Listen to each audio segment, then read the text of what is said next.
Hello, my fellow card game designers. Welcome back to this series where I'm explaining to you how you can make your very own card game and become a better card game designer. In the first video, we connected you to your why. In the second video, we talked about, how to get ideas, how to become more creative. So at the top of this video today, I'm assuming you already know your why.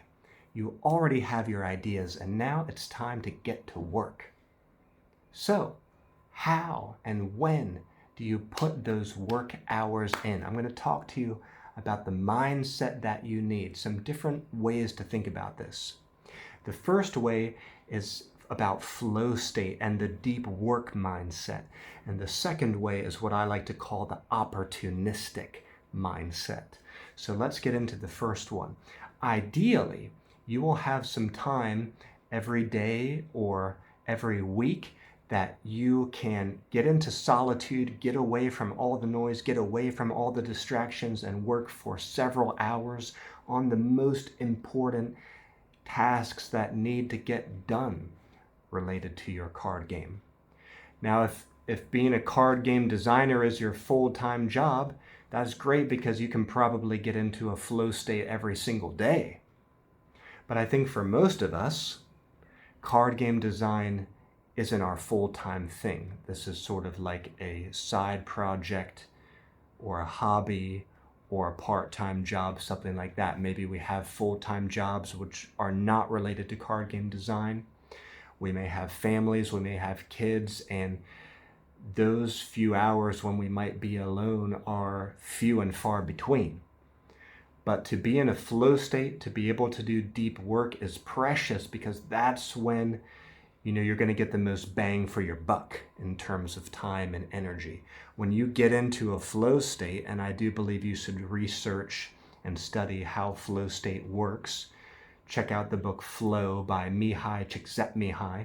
He's the foremost researcher on this. But there's a lot of scientific research out there teaching you how flow state works, how to get into it. And once you're in flow state, the creativity is going to flow more easily and you're going to be able to get more work done.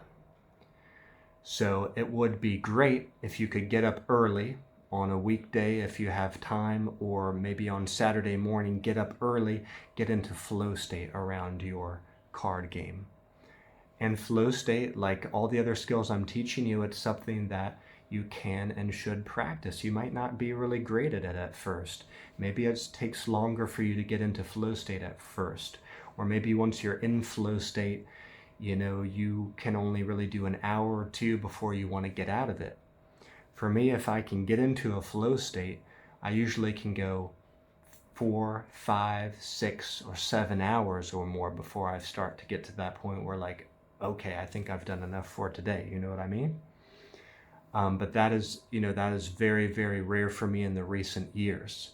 Because I have 2 little kids at home, I've not been able to have that opportunity as much as I did when I was just dating or single or had no kids. I could do weeks of work where I was in flow state every day.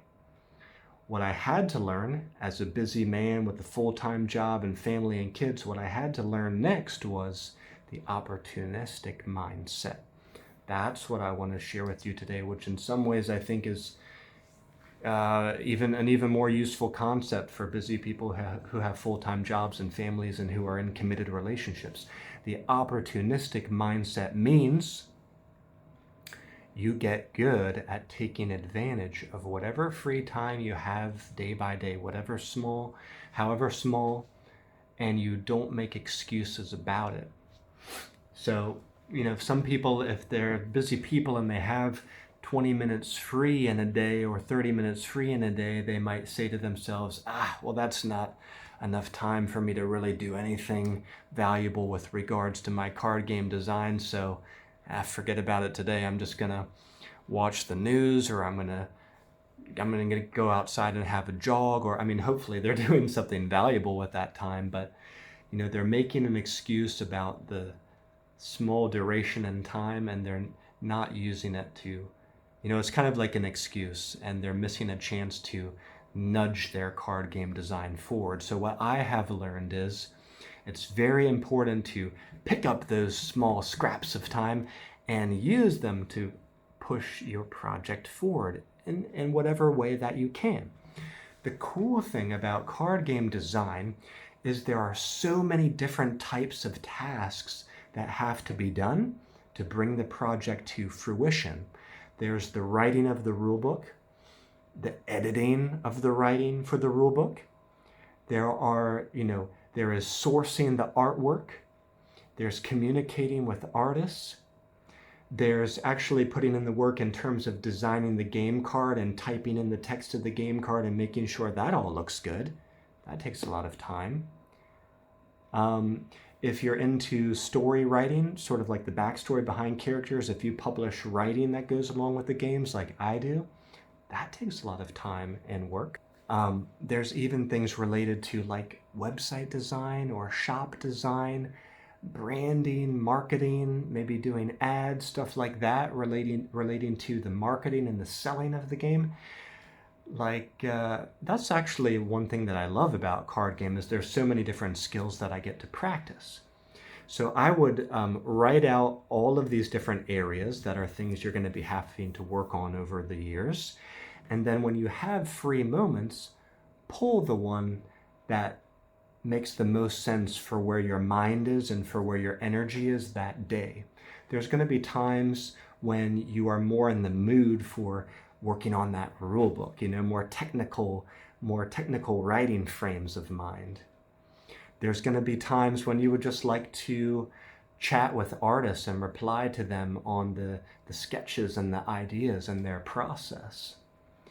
Oh, testing, that's another one. Testing the game is another type of activity that you're going to have to be doing. So there might be times more conducive to that. So the opportunistic mindset says we're not going to make excuses about the lack of time that we have for game design on any given day. The opportunistic mindset says we're going to do what we can in this moment, however small. And what I've found is that for most of the months, for most of the recent years, I've not had a chance for flow state. Chances for flow state around game design have been very rare for me. But what I found is practicing my opportunistic mindset has meant that when I get to the end of 1 year, 2 years, 3 years of practicing in that way, I turn around and say, whoa, I've gotten this game pretty far along. Now, if I hadn't used the opportunistic mindset or philosophy, I would get to the end of 1 year, 2 year, 3 years, and nothing would have been done. And what I would have still been waiting for is that perfect day when the stars align and I can get into a flow state. Guys, it's never going to happen for a lot of us. So if you're younger, if you have less responsibilities, if you have more free time, that's great because you can practice getting into flow state. Maybe every Saturday morning or every Sunday morning or every weekday evening you can enter into flow states. You can get a massive amount of work done. I put out many games more quickly in the first years of game design because I didn't have kids and I had more free time. So I was more prolific in those times. But now I have to work super efficiently. I have to pick my targets super well, and I've disciplined my mind to take advantage of every spare moment that I have. In some ways, that's even more admirable, I think, and more inspirational. It means that you can get your vision done no matter how chaotic and busy your circumstances are. So practice the flow state mindset, practice the opportunistic mindset. Build habits, routines, schedules, write them down. The different things you have to work on, when are the most optimal times to be working on them. Have a plan A, have a plan B, and when the time arises when you can work on it, pull from your workflow, pull from your task list, and just get busy on it. Don't make excuses. Hope this video has been helpful. I'll see you back here in the next one. Bye-bye for now.